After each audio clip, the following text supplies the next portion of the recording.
Week 14, we're only doing 2 videos this week, but we're going to start with the Friday games, and then we're going to move into the early Saturday games on this one. Welcome in, Winning Cures Everything. It's a college football podcast. I'm your host, Gary Seegers, at GaryWCE on all the different socials. Most active on X, obviously, and if you're old school, you can still reach out to me, Gary, at winningcureseverything.com. Or, honestly, best way to reach me, leave me a message over at buymeacoffee.com/winningcures. You can be a member there, $5 a month, $50 for the year.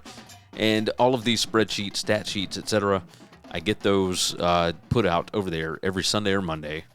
This time I had them on Sunday, so they were ready for you. But yeah, you can reach out to me over there, and I'm ready for conference championship games, playoffs, bowl games, etc. We're going to be doing this thing all the way through the end of January, and even then, we'll start moving on towards the next season, and we'll be talking about all the crazy stuff going on. You get some bonus podcasts over there in the off season. You'll get all kind of stuff over there. So become a member. Help me out. $5 a month, $50 for the year. Let me go on and tell you the overall record thus far. Big games on the season, I am 59, 60, and 1. The other games that I do, 140 and 131, that gives us an overall against the spread record of 199, 191, and 1. That's right. We will have picked over 400 games this year, and we're trying to go against the spread on every one of them, and it's a lot. But I'm feeling pretty good about the record being around 500, considering these are not my favorite games, right? These are not my best bets. These are not whatever, and it's not like I've been great on my best bets. But yeah, I'm feeling pretty good about it. So let's not waste a bunch of time. I got 12 games to hit today. We're doing the Friday slate and some of early Saturday, and then tomorrow's show, we will have the rest of Saturday. So let's jump into it. Game number 1. We start on Friday, 11 a.m. Central Time. And good gracious, Iowa going to Nebraska. This one on CBS. And, of course, you see it on your screen here. Iowa is favored by 5.5. Spread is 38.5 to 39.5, and so it's gone up a little bit from that 38.5 at some books. So let's take a look at what we got here, and we're going to try and be quick on some of these. Iowa minus 4.5 is the projected stats spread. The power rating has Iowa minus 5.5. The last 4 weeks would have Iowa minus 23.3. Nebraska got smoked by Penn State, absolutely demolished by them, and you know, they've only had 2 games, really, where they've had a different starting quarterback. Mixed returns. Didn't look so great against Penn State at all. But at UCLA, you know, they were able to put up some points there and got a good win. So right now, Nebraska's sitting at 7-4 on the season. They are 3-2-1 at home against the spread.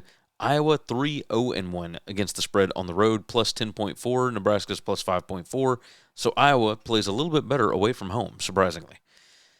Let's start with Iowa being on offense. They are number 86 in PPA per drive, at number 55 in offensive success rate. Terrible throwing the football, but they are really good at running the football, and that is bad for Nebraska because Iowa, number 13 in rush rate. They run the ball almost 60% of the time. They're number 20 in rushing success rate. Nebraska's defense, number 107. Iowa, number 10 in offensive line yards. Nebraska, number 108. Iowa, number 10 in stuff rate allowed. Nebraska, number 102 in stuff rate. So Iowa is going to run the football, and I think they're going to be successful. They're number 31 in points per scoring opportunity. That's when you get a first down inside the opponent 40. Nebraska's defense is number 98. So they give up a lot of points. They are number 128 in defensive red zone touchdown rate. Iowa is number 31 in offensive red zone touchdown rate. So when they are down there, most likely they're going to put it in. On the other side of the ball, Nebraska is, and these numbers don't necessarily mean the same thing because they don't have Dylan Rayola, but they're not great at running the football. They're okay, though. They're serviceable. Number 29 in offensive line yards, number 14 in stuff rate. Well, Iowa's defense, number 38, number 46 in those metrics.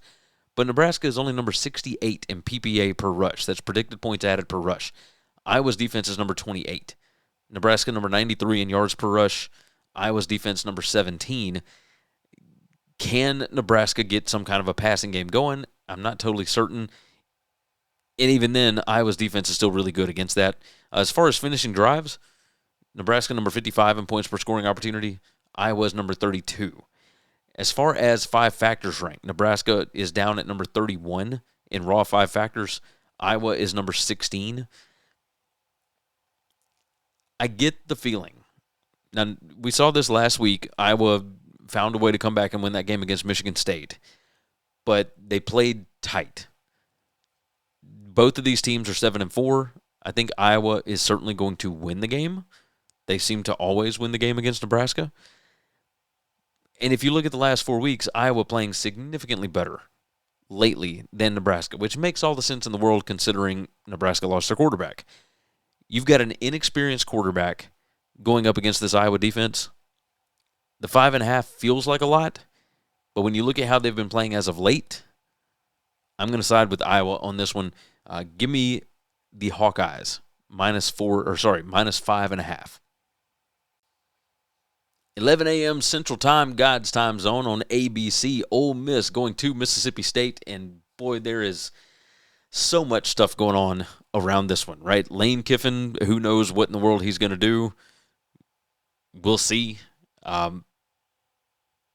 Is his team focused on this game? I think that's the biggest thing, which is why this number right now is Ole Miss minus 7 to 7.5. Right? Depends on the book, but there are some 7s out there. Total of 63.5. I believe that there are other things going on. It just feels like, and I don't like to get into a bunch of coaching stuff and whatnot, but it feels like maybe all this smoke is just kind of a ruse, right? Like, it just feels weird that all this is done out in the public. Maybe I'm crazy. I don't know.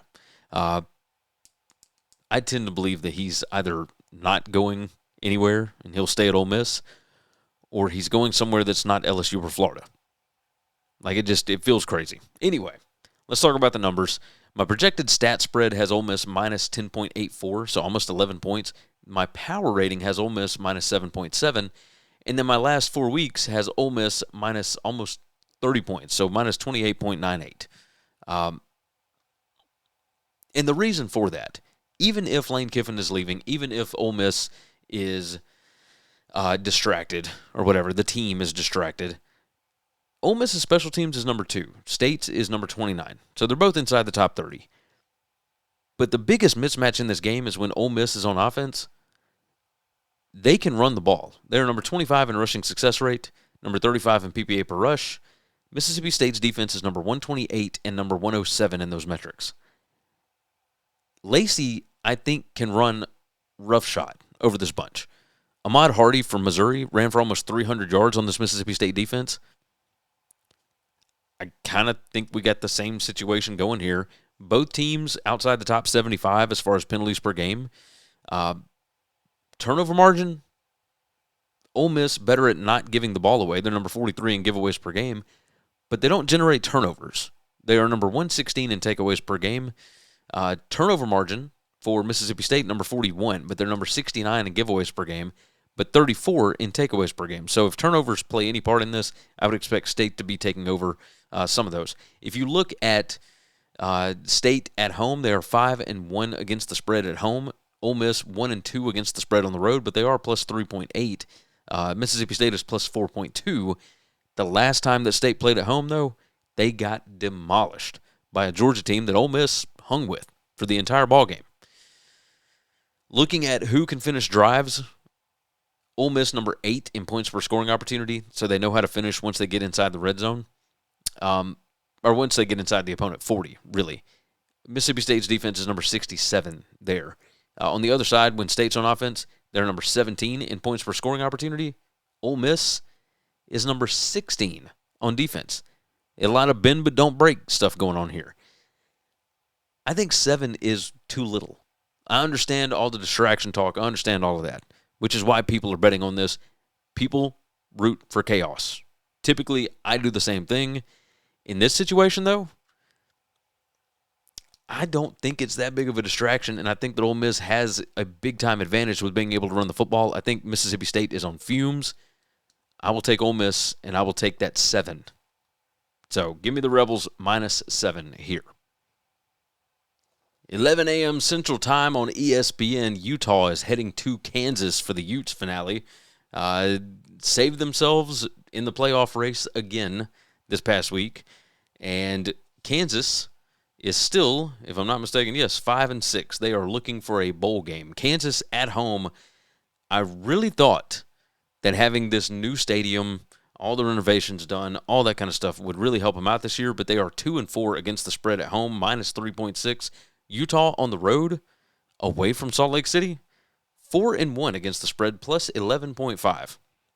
This team is fantastic, absolutely fantastic. Should have beaten BYU. The quarterback was hurt, etc., against Texas Tech. That's not an excuse. They got their brains beat in the second half of that game. But, Utah is a really good football team. Number 7 in PPA margin. Kansas is number 76. Just wild. Wild to think about. Utah is a 13.5-point road favorite, total of 59.5 to 60.5, depending on the book. I have got Utah -12.49, so 1 point below the expected. My power rating only has Utah -7.8, but my last 4 weeks, Utah -18.7. So Utah playing significantly better as of late, and overall in the season, playing much better. Kansas 4-6 against the spread overall. Like I said, 2-4 on the road. They are 2-2 against the spread. Away from home. They are 2-4 at home, -3.6. Let's talk about offense versus defense. Kansas, number 30 in points per scoring opportunity. Well, Utah's defense is number 17. The difference here is that Kansas doesn't get down there very often. Number 78, as far as drives, getting a first down inside the opponent 40. Utah, number 54 in scoring opportunities allowed per game. And Kansas might be able to run the football a little bit on Utah. And if they do, it's going to be some explosive runs. They're number 44 in rushing explosiveness. Utah, number 129 in rushing explosiveness allowed. And Kansas State took advantage of that last week. I would imagine that Kansas will certainly be able to find a way to do that somewhat in this game. As far as throwing the football, I would highly recommend that they not try that a whole lot on this Utah defense. But we'll see. We'll see. On the other side, when Utah has the football, they're number 1 in PPA per rush. Kansas's defense is number 84. They're number 8 in passing success rate. Kansas's defense is number 73. Number 39 in PPA per pass. Kansas's defense number 115. There's some major advantages here for Utah. Number 2 in offensive line yards. Kansas number 67 on defense. They are number 7 in stuff rate allowed. Kansas's defense is number 45 there. Utah, number 2 in points per scoring opportunity. The Kansas defense, number 125. Utah, number 14 in 5 factors rank. Kansas, number 42. And this is another one of those spots where Utah is going to have to win the game, hope for some chaos to be able to get into the Big 12 title game. It's probably not going to happen. So if you want to be the second team that gets in from the Big 12, or even the third team, you're going to have to cheer for chaos everywhere else, and you got to look really good here, because the win over Kansas State, while it was a win, it was not all that impressive. So you need to win big here. This number at 13.5, I mean, that's a crazy high number, but I mean, my stats, I show a clear advantage with Utah running the football. And I think that their defense is going to be able to slow down Kansas. So I think that Utah just kind of lays it on here. I know it's on the road. I get that. But this is not exactly a rivalry. And Kansas, I'm sure, is trying to get ready to go to a bowl game. But they've had plenty of opportunities to get to a bowl game, to get to that 6th win, and they haven't done it as of yet. So Utah, the significantly better overall team, and they've been playing a lot better as of late, aside from last week where they gave up 4,000 rushing yards. But I will take Utah here, -13.5. I think they're just the significantly better football team. 2:30 p.m. Central Time on ABC. Still on Friday, Georgia and Georgia Tech. Clean old-fashioned hate. Man, Georgia Tech really laid a dud against Pitt last week. Georgia is a 12.5 to 13-point favorite, depending on the book. Total of 59.5 on this one. And this one will be inside Mercedes-Benz Stadium, so I would imagine there's going to be significantly more Georgia fans, even though they might be in Atlanta the next week as well. Obviously, we'll see if Auburn can pull the upset on Alabama or Texas upsets Texas A&M. Either way, my stats projected spread, 12.5. My power rating, Georgia, 12.9. The last 4 weeks, Georgia minus 32. Georgia has been steamrolling people the last couple of weeks. The defense has improved significantly. They are looking really good. Really, really good. Georgia Tech, number 15 in PPA per pass, number 29 in PPA per rush. But Georgia Tech has played the number 81 current strength of schedule. Georgia, the number 16 current strength of schedule. Whew. Georgia's defense, number 41 in PPA allowed per drive. It was significantly worse just like 4 games ago. They have gotten way, way better. Number 24 in defensive success rate. They're number 14 against the run. Still number 56 against the pass. So if Georgia Tech is going to attack them, it seems like it would be through the pass, although they don't do it that much. Less than 45% of the time, so that's number 95 in pass rate. But they're number 10 in passing success, number 10 in passing explosiveness, number 9 in havoc allowed. Georgia still can't get after the quarterback. They're number 96 in havoc. That would be the way that Georgia Tech would get after them, right? Buster Faulkner has, he's got some tricks up his sleeve for this one. And Georgia Tech has certainly been very lucky with blocked punts, with interceptions at the right time, with other coaches making boneheaded decisions, all that kind of stuff, because their defense is atrocious. Number 100 in PPA allowed per drive, number 101 in defensive success rate allowed. They're number 108 in passing success allowed. And it's not that Georgia throws the ball a lot. It's less than 44% of the time. But they're number 27 in QBR, number 30 in PPA per pass. Georgia Tech number 102 and number 95 in those metrics. Georgia is running the ball a lot, more than 55% of the time. They are number 23 in rushing success rate. Georgia Tech's defense number 76. When it comes to offensive line yards, Georgia number 42, and Georgia Tech is number 90. Let's look at who finishes drives. Georgia Tech, number 62 in points per scoring opportunity. Georgia is number 100. Georgia not great as far as stopping people from scoring once they get down there. The issue is, can you get down there? Because Georgia number 13 in scoring opportunities allowed per game. That is when the opponent gets a first down inside the 40-yard line. They just don't allow it very often. On the other side, Georgia number 6 in points per scoring opportunity. Georgia Tech's defense number 58. So, you look at offensive red zone conversion percentage. Georgia is number 2 in offensive red zone touchdown rate. Georgia Tech's defense number 65. On the other side, Georgia Tech, they're number 7 in offensive red zone conversion percentage, but they're number 84 in red zone touchdown rate, which would explain why they are number 13 in special teams efficiency. Georgia is number 1 in special teams efficiency. But Georgia's defense, number 56 in red zone touchdown rate allowed. 5 factors rank. Georgia is number 24. Georgia Tech, number 35. When you do 5 factors plus talent, Georgia Tech drops to number 46. Georgia is up to number 5. Georgia, number 2 in overall talent rank. Georgia Tech, number 39. There's a massive difference. I don't think you're going to see a game like we did last year in Athens. I think it's a lot different this go round. Georgia is clicking at the exact right time. This is not a team that you want to play right now, especially if you're Georgia Tech, because last week you lost the opportunity really to go to the ACC championship game. You probably lost your shot at the playoff, and now Georgia is just rolling, and they're probably looking for a bit of revenge, even though they won that game last year. I get the feeling that they are mad about the way that thing went, and they want to leave no questions this time. None. Again, last 4 weeks, Georgia would be favored by 32 points. If you just took the stats from the last 4 weeks, Georgia Tech is falling off at the wrong time. Georgia is clicking at the right time. I will take Georgia minus 12.5. Anything under 2 touchdowns I feel great about.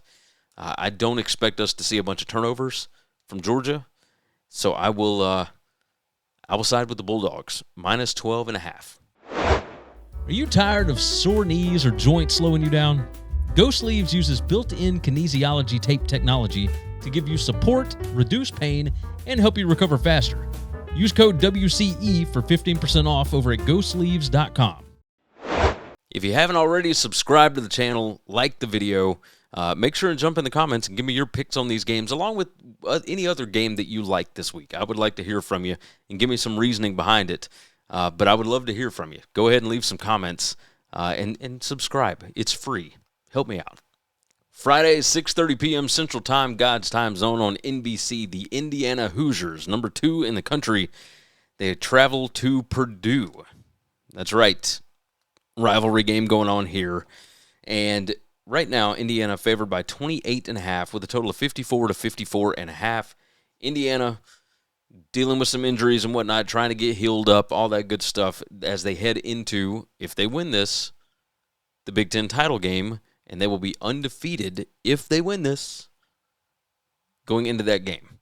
They got some bigger fish to fry than just Purdue. Now, I understand rivalry games and whatnot, but this seems like a whole lot of points. Favored by 28.5, total of 53.5 on this.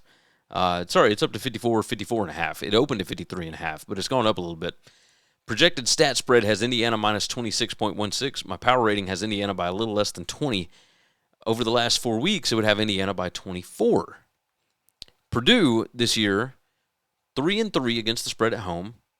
Indiana 2-2 against the spread away from home. Since 2024, Indiana 5-4 on the road. And Purdue, not great last year. Obviously, they were freaking terrible. 4-8 against the spread at home since last season. But right now, 3-3 so far this year at home. Purdue is not going to make a bowl. They're 2-9. It says 2-9. Yeah, it is 2-9. Sorry, couldn't do math in my head there. There's not a single number that you can come up with that would make sense to take Purdue here. Purdue number 121 in PPA margin. Indiana number 3. Indiana is number 27 in special teams efficiency. Purdue is number 6. Found that interesting. When you look at 5 factors, or 5 factors plus talent, Purdue is number 102 in raw 5 factors, but they're number 56 when you do 5 factors plus talent. So they start moving up above a bunch of those teams that are just not quite as talented as they are. Indiana, number 2 in 5 factors rank, but they dropped to number 17 in 5 factors plus talent because they are only number 46 in overall talent rank. This is still an incredibly, and that 5 factors is not the end-all, be-all. Don't get me wrong. Indiana is an insanely good football team. The issue here is you're going into potentially Indianapolis. You just want to get out of here with a win. You're on the road. Barry Odom, that bunch has nothing else to play for other than to ruin your season. You don't want to get anybody hurt. You gotta play different in a game like this. Indiana is number 1 in turnover margin. Purdue is number 128. Explosiveness, Indiana number 4. Purdue number 126. Is that right? Yeah, 126 in net explosiveness. There's just not a lot here that you can point to Purdue on, but that's the direction that I'm going. And it's because as much as Cignetti does not take his foot off the gas, like this feels like Indiana first half play, and then after that, rest some guys. You know, don't get anybody hurt. Don't do anything crazy. Just go out and win the game and get to Indianapolis so that you've got a shot against Ohio State. And yes, Indiana could absolutely win the Big Ten. I think it's a much bigger chance to win the Big Ten than I think it is to win the national championship. Obviously, they would like to do both. But this game is minor, even though it's a rivalry game. This is minor in the grand scheme of things. You got to be smart here. I think Cignetti is. 28.5 is a lot of points. And Indiana is not their best selves when they're on the road. So in this situation, because Purdue, I think, will pull out all the tricks and whatnot, and I think Indiana keeps a lot close to the vest because they got a lot more to play for, Purdue plus 28.5 is the way that we're going on this one. 6:30 p.m. Central Time, God's time zone on ABC on this one. Texas A&M goes to Austin to take on the Longhorns. Good gracious. A&M favored by 2.5 on the road, total of 51.5 on this. And I got to tell you, I'm conflicted in this.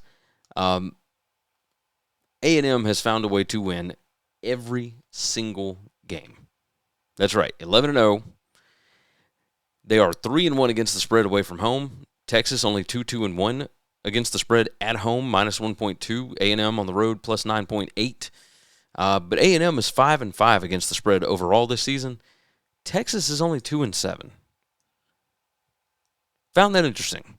Texas number 3 in overall talent rank. A&M is number 10. This game means a lot. And not just for playoffs, not just for the SEC, whatever, but just in-state bragging rights, right? Texas number 56 in special teams efficiency, A&M number 81. Turnover margin, A&M number 109. Texas is number 10 in this. A&M number 69 in giveaways per game. Texas number 27 in takeaways. Texas number 7 in giveaways per game. A&M number 116. So A&M has not been living off of turnovers off everybody else. Penalties per game, Texas number 134, A&M number 121. So we could see a lot of flags flying in this. Let's start with Texas on offense. They cannot run the football, like at all. Number 96 in offensive line yards, number 121 in PPA per rush. A&M's defense is number 87 in PPA allowed per rush. But they are number 14 in offensive line yards allowed, so they don't get bullied. They don't get pushed around. They're number 8 in rushing success allowed. The issue is that they're number 104 in rushing explosiveness allowed. They allow a lot of explosives. They're number 85 in defensive explosiveness allowed, but Texas is not exactly explosive. Now, they did show some stuff against Arkansas. We'll see if that carries over. But, Texas has been playing a little bit better as of late, I would say, aside from the Georgia game. But I don't know if A&M is on the level of Georgia. I know they're undefeated. I get that. But I'm not totally certain. Not totally certain on this. If you try and pass the football, A&M is pretty good against the pass, number 8 in passing success allowed. They are number 40 in QBR allowed. Let's look at points per scoring opportunity. Texas on offense, number 105. A&M's defense, number 104.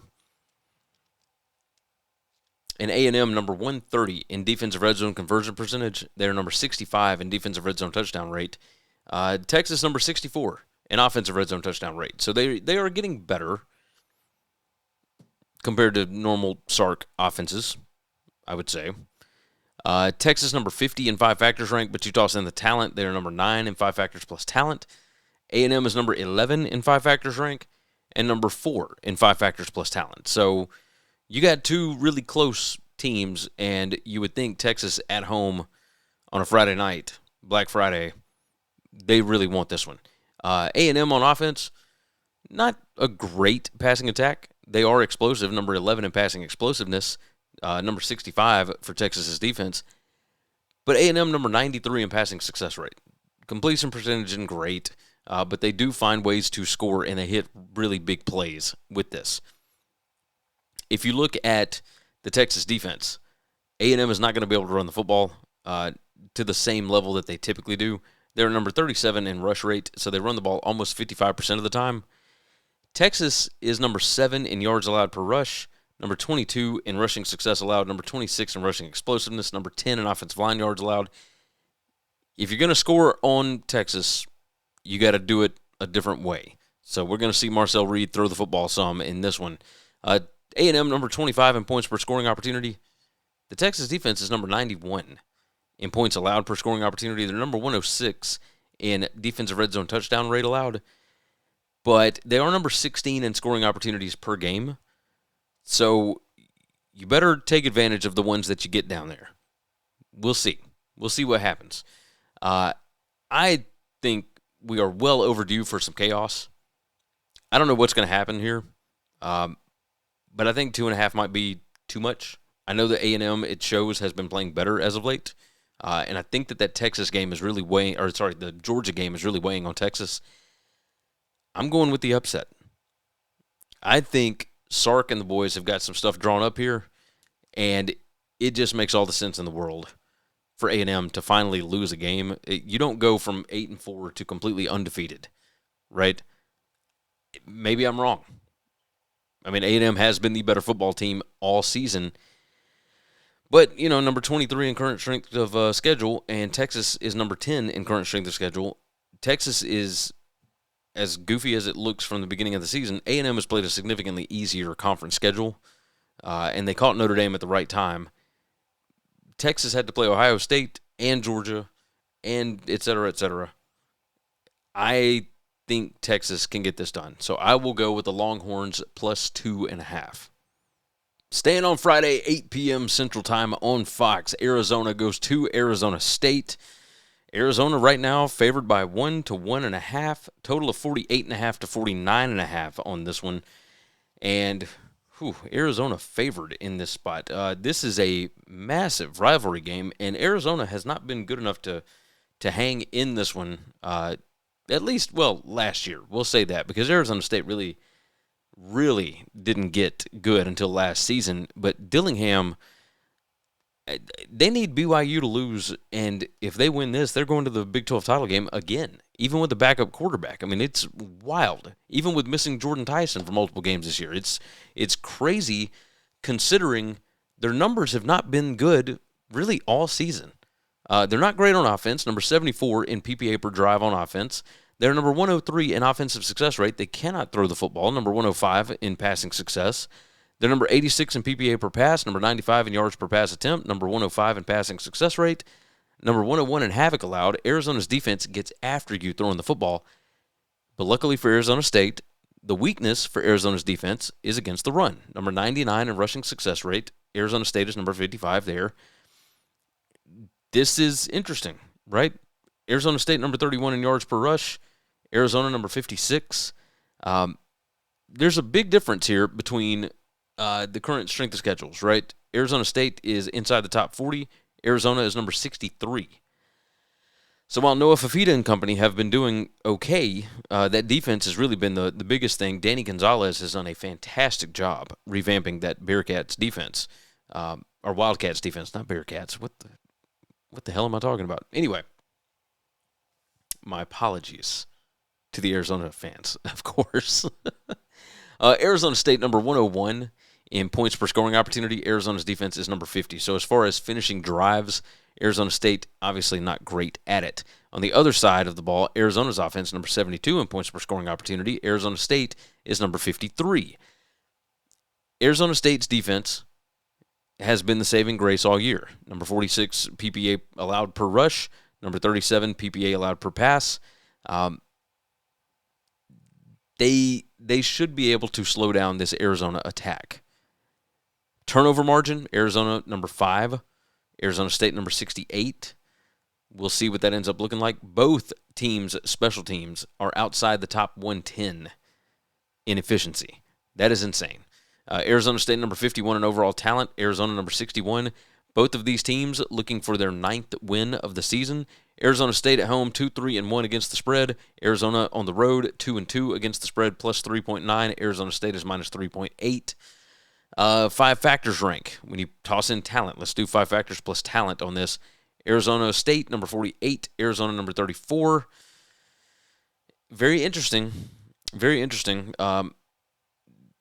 Arizona State, there's just been nothing all year that has made you really believe in this football team, and yet they continue to win games, and I don't know how the hell they do it. But they are just insanely clutch. I think that's the easiest way to say it. They're really, really clutch.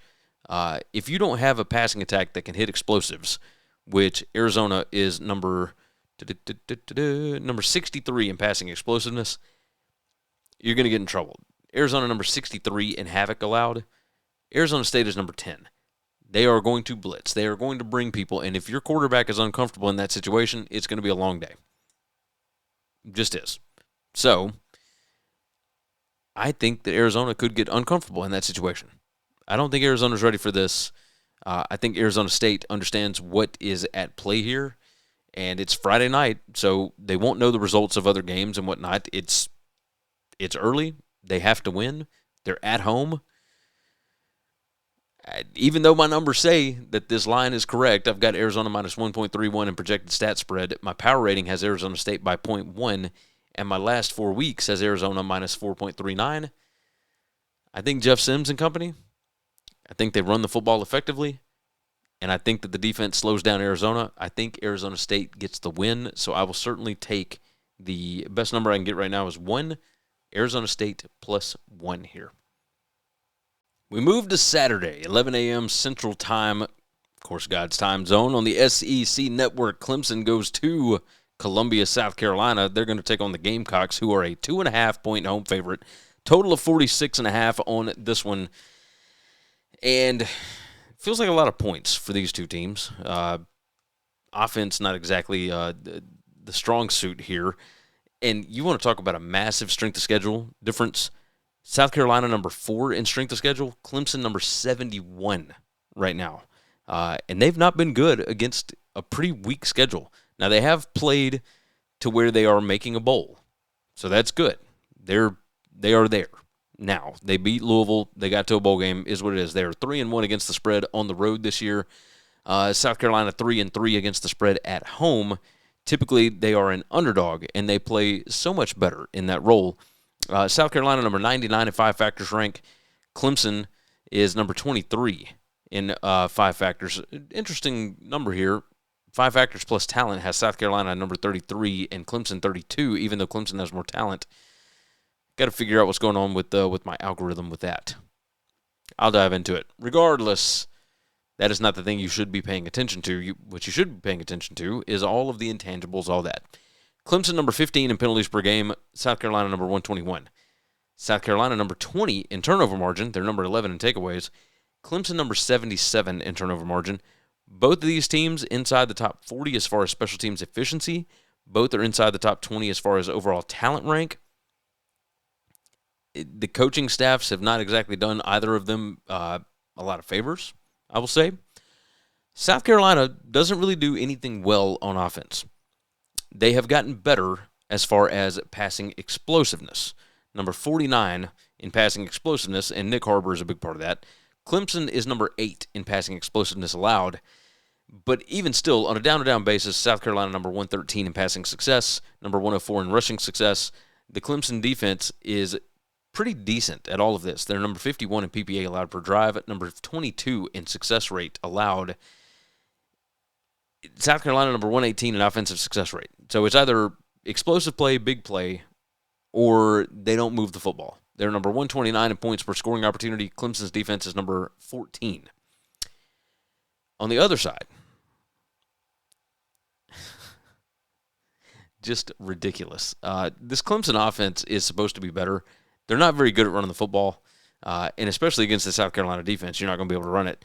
Number 74 in PPA per rush. The Gamecock defense is number 4. The Gamecocks are number 19 in offensive line yards allowed, number 9 in stuff rate. Clemson is number 55 and 75 in those. They run the ball less than 45% of the time. So they're going to try and throw it with Cade Klubnik. They are number 50 in PPA per pass. South Carolina is number 75 in PPA allowed per pass. Number 43 in QBR for Clemson. Number 49 in QBR allowed for South Carolina. Passing success rate, South Carolina is pretty bad, actually. Number 114. But they find a way to stop it, so it is what it is. Both teams, number 36 in points per scoring opportunity. South Carolina's defense, 36. Clemson's offense, number 36. South Carolina, number 12 in defensive red zone touchdown rate allowed. Clemson's offense, number 78. The South Carolina offense, when they get in the red zone, number 95 in red zone touchdown rate. Clemson's defense is number 65. The difference in strength of schedule, etc., is huge here.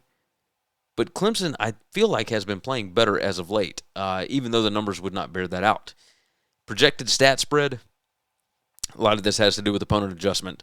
South Carolina minus 1.5. Power rating has South Carolina minus 2.3. Last 4 weeks has South Carolina minus 2.92. And yet I still feel like South Carolina shoots themselves in the foot and they find ways to lose games that they should win. This is a game that I feel like they probably should win, and Clemson has been playing better as of late. I think this is a salvage your season type of game. And amazingly, I trust Clemson more in that spot. So South Carolina being favored by 2.5, I think is incorrect. Even with the difference in strength of schedule, etc. Clemson, I think, wants this. They want to salvage this season. They want to go out on a high note. This will be their 7th win. It looked for a little while like they wouldn't even make a bowl game. I think they get it done. So I will take those 2.5 points. Give me the Clemson Tigers and Dabo to find a way to win this ball game. Why struggle doing everything yourself? On Fiverr, you can hire professionals for just about anything. Marketing, editing, design, and more. Save time, get it done right. Click the link in the description to get started.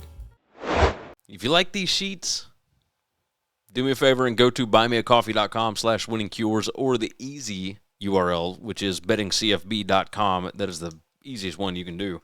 But sign up over there. $5 a month, $50 for the year. And I keep things going even without the stat sheets, right? Comparison, matchup tools, etc. We talk about plenty of things in the off season as well, and it's all exclusive to members. So we have got a huge community over there, and easy way to reach out to me as well. So buymeacoffee.com/winningcures. Game number 8, Saturday, 11 a.m. Central Time on the ACC Network. Kentucky is traveling to Louisville, and man, the Cardinals have fallen off in a big, big way in the past few weeks. They are now 7-4 on the season. The Wildcats need this game to get to bowl eligibility. They've already hit the over on the win total. They are 1-3 against the spread away from home. Louisville, however, 0-7 against the spread at home this year. Just bananas to think about. Jeff Brom and company went to SMU last week, and I mean, they got demolished, 38-6. I mean, it was a joke, to say the least. Projected stat spread, by the way, Louisville is favored by 3.5 on this, total of 47.5. This is typically the game that Mark Stoops and company finds a way to win, even when they haven't been great elsewhere. Again, just like other ACC games, ACC-SEC games, Kentucky number 7 in current strength of schedule, Louisville number 51. That's better than what Clemson had played. And, yeah, I picked Clemson in the last game, but it is what it is. There's a huge difference. As far as overall talent rank, not a massive difference. Kentucky number 25, Louisville number 33. Louisville can't throw the football, which is good for Kentucky because they can't defend against the pass, but Kentucky can defend against the run. Number 51 in offensive line yards allowed, Louisville number 92. This is not the same team without Isaac Brown. We'll see if he plays. We'll see what happens. I don't know what the injury situation is with him. But number 25 in PPA per rush for Louisville, number 44 for Kentucky. This is such an interesting spot because Kentucky has been playing better as of late, and, man, you want to talk about the ball just unraveling on you? That's what happened against Vanderbilt, and yet it makes me believe that Kentucky may have been more interested in this game than they were with the Vanderbilt game. Just a guess. We'll see. Louisville typically is better on offense, but they are just atrocious, passing at number 92 in points per scoring opportunity. Kentucky is number 99 in points allowed per scoring opportunity. And yet we saw in several games where Kentucky was able to keep teams out of the end zone. I think they can do the same against Louisville. Now, on the other side of the ball, Kentucky number 46 in points per scoring opportunity, which is surprising. Louisville's defense number 62. This Louisville defense is legit, but, man, when things fell apart, they just absolutely fell apart, didn't they? They're number 19 in PPA allowed per pass. Kentucky is up to number 88, but they were in the hundreds for most of the year. They're number 54 in PPA allowed per rush. Kentucky is number 84. Kentucky number 32 in rushing success rate. Well, Louisville number 13. So I think you see some evenness here. Kentucky number 111 in turnover margin. They're number 120 in giveaways per game. Louisville is really good at that, number 34 in takeaways per game. Both teams inside the top 50, outside the top 40 as far as special teams is concerned. So they are right there, average. Maybe better than average, we'll say. Both are not great, but okay. I don't know that special teams is going to decide this ball game. When you look at 5 factors plus talent, 5 factors rank, I'm not weighing either one of those on this. I think that Kentucky is in a better situation here. I think Kentucky wants to get to a bowl game. I think this is a tight ball game, which 3.5-point spread certainly makes sense. I've got Louisville minus 2.7 as far as projected stat spread. Power rating, I've got Kentucky by 0.5. Last 4 weeks, I've got Kentucky minus 6. Again, Louisville fell apart at the wrong time. I think Kentucky fights like hell in this game. I think they can win it. So if it's coin flip and I'm getting more than a field goal, I'll take the Wildcats. Give me Kentucky plus 3.5. Yes, the rivalry game, 11 a.m. Central Time on Fox. This is the big one, right? Ohio State traveling to Ann Arbor. And Ohio State right now a 10.5-point favorite with a total of 44.5. I've got a total of 55 on this one. Now, why my numbers think that, I have no idea. Projected stat spread has Ohio State minus 9.63. Power rating has Ohio State minus 5.6. Now, that does include home field advantage. In the last 4 weeks, it has Ohio State minus 9.29. Michigan only 2-3 against the spread at home this year, plus 1.6. Against the spread away from home, Ohio State is 3-1. They are plus 3.8. Now, the only game they did not cover was against Purdue, and that's pretty wild, really, when you think about it. Michigan has won 4 straight in this series, and every freaking year I come in and I'm like, Ohio State's going to be ramped up for this. Ohio State's going to be ready. Ohio State is the better team, etc., and they have been every single time. But big issue is that Ohio State has not played a line of scrimmage like this all year.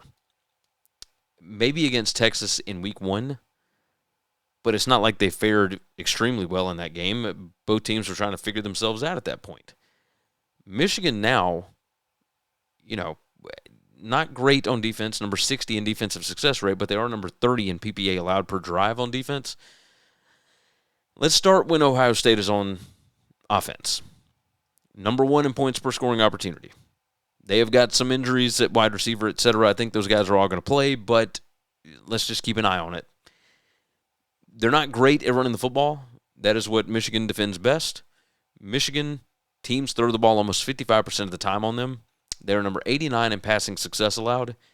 They're number 61 in passing explosiveness. Number 29 in havoc created. Now, Ohio State's offense is number 5 in havoc allowed. But Ohio State number 2 in QBR, number 5 in yards per attempt, number 1 in PPA per pass. Michigan is number 35, 31, and 42 in those. When Ohio State is trying to run the football, number 37 in PPA per rush. Michigan's defense is number 29. Michigan not great at stuff rate, but they are number 24 in offensive line yards allowed. Ohio State is number 26 in offensive line yards. That is not where their bread is buttered. On the other side, when Michigan has the football, things have not gone well.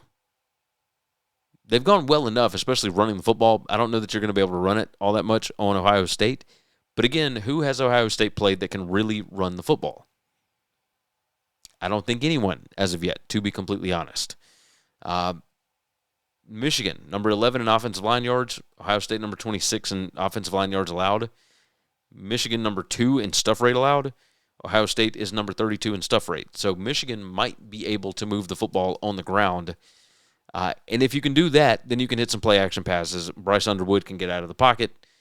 Maybe he makes some incredible plays. We'll see. Ohio State, number 89 in takeaways per game. They're not great at generating turnovers. That is one of the weaknesses of Michigan, number 56 in giveaways per game. Let's see. Let's see what happens there. Michigan, number 34 in takeaways per game, but Ohio State, number 4 in giveaways. Yeah, okay. Not totally certain what to think with that. There's a ton of numbers that would lead to Ohio State blowing this game open. But if you just look overall at these two teams, I'm interested in what does Ohio State look like in a game that really matters, that they feel like they have to have, because they have not been put in that situation yet, right? They have not faced a ton of adversity this year. This is the first taste of it. I don't know if Michigan wins the game. This thing opened 11.5. It's down to 10.5. I would continue to be on that side right now. Until Ohio State shows me that they can win this game, I'm going to go the opposite direction. And, of course, this is the first year that I will have gone Michigan, and Ohio State probably blows this thing wide open. But I'm going to need them to prove it to me. And all of my numbers agree. Even the last 4 weeks has it less than 10. So if this thing is over 10, I'll take Michigan plus 10.5 here until Ohio State shows they can actually do it. Still on Saturday, 2:30 p.m. Central Time on ABC, LSU goes to Oklahoma. And Oklahoma right now a 10 to 10.5 point home favorite, total of 38.5 on this one. Very interesting spot. LSU has not played great under Frank Wilson. This is a team that just cannot do anything on offense, and they're going up against a team that just cannot do anything on offense. I mean, this is the Spider-Man meme, if I've ever seen one. So let's talk about numbers.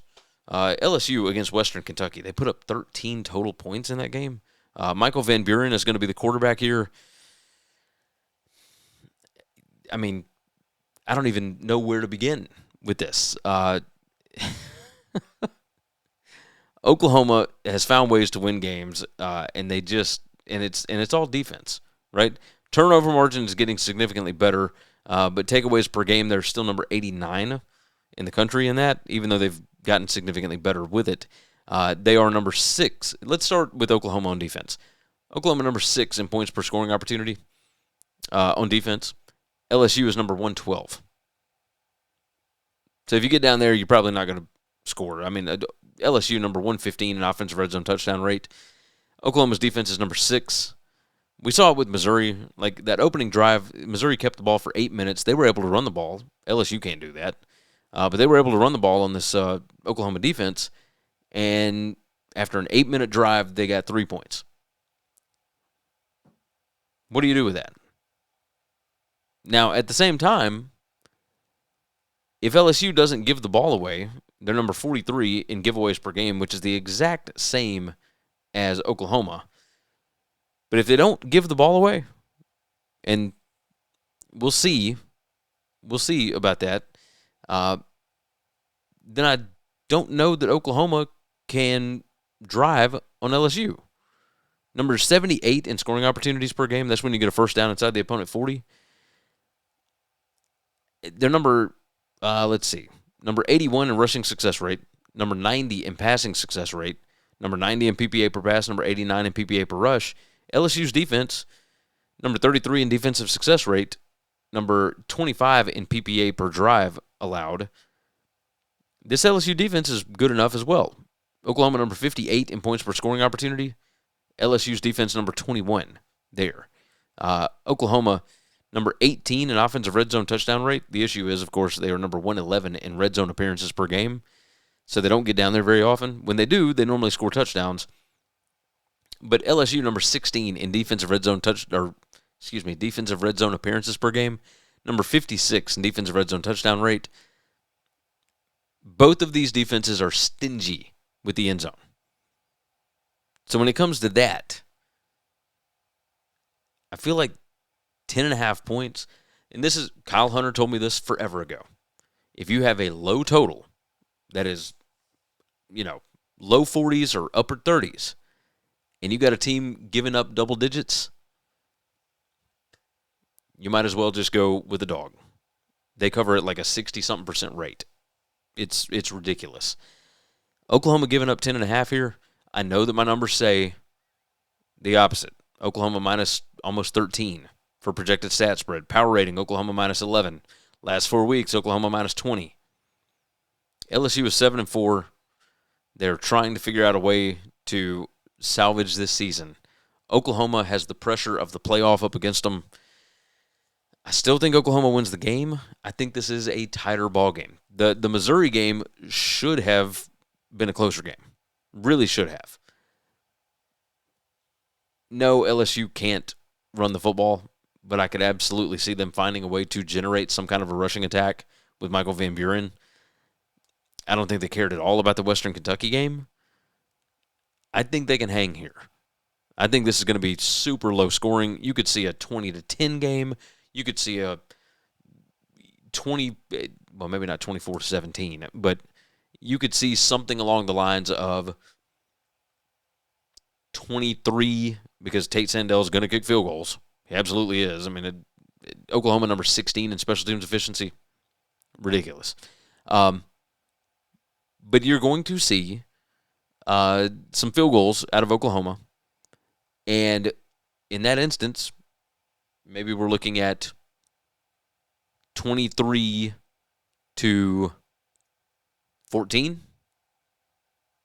something along those lines. 23-13. Either one of those gets me a cover. I'll take LSU. Give me the Tigers plus the 10.5. 2:30 p.m. Central Time. God's time zone on ABC. Vanderbilt heading over to Knoxville. Whew, boy.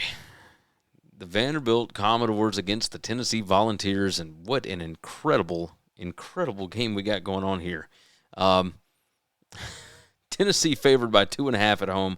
Total of 64.5 on this one. This one's on ESPN. Power rating has Tennessee by 2.3.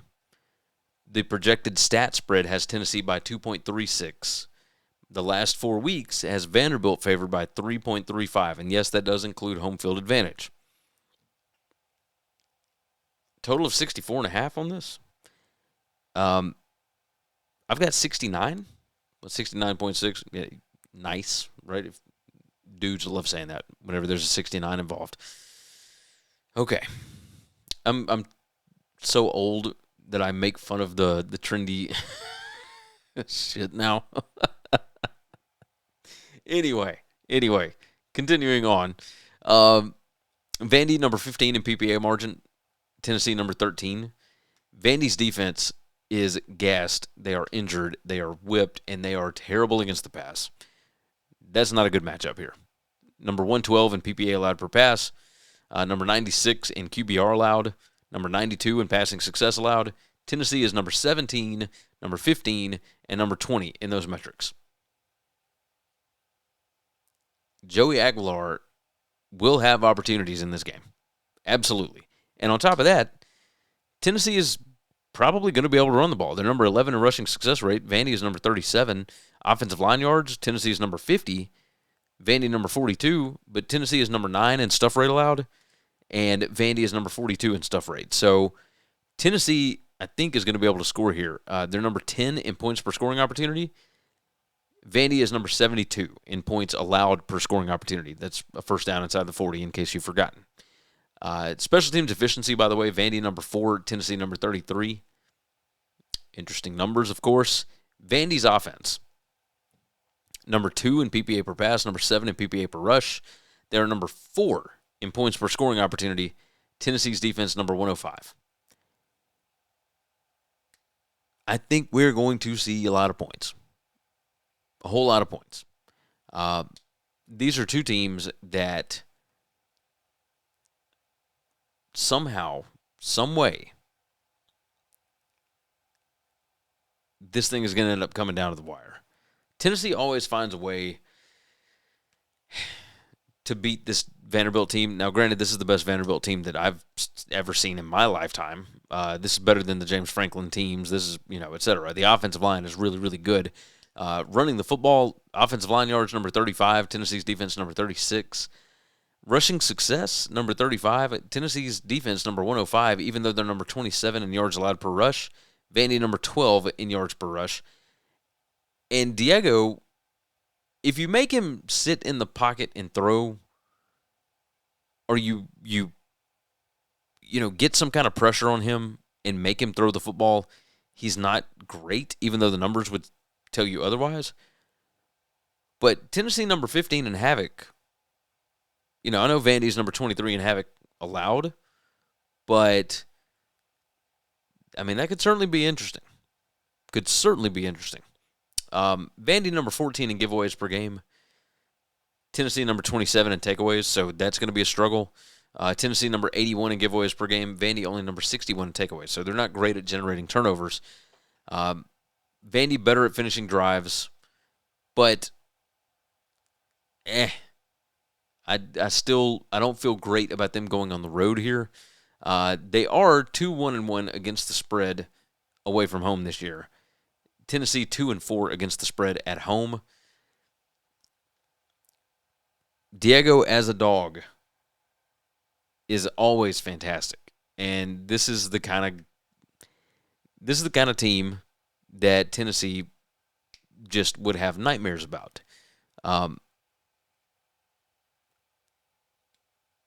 This is a tough one to figure out. Very, very tough.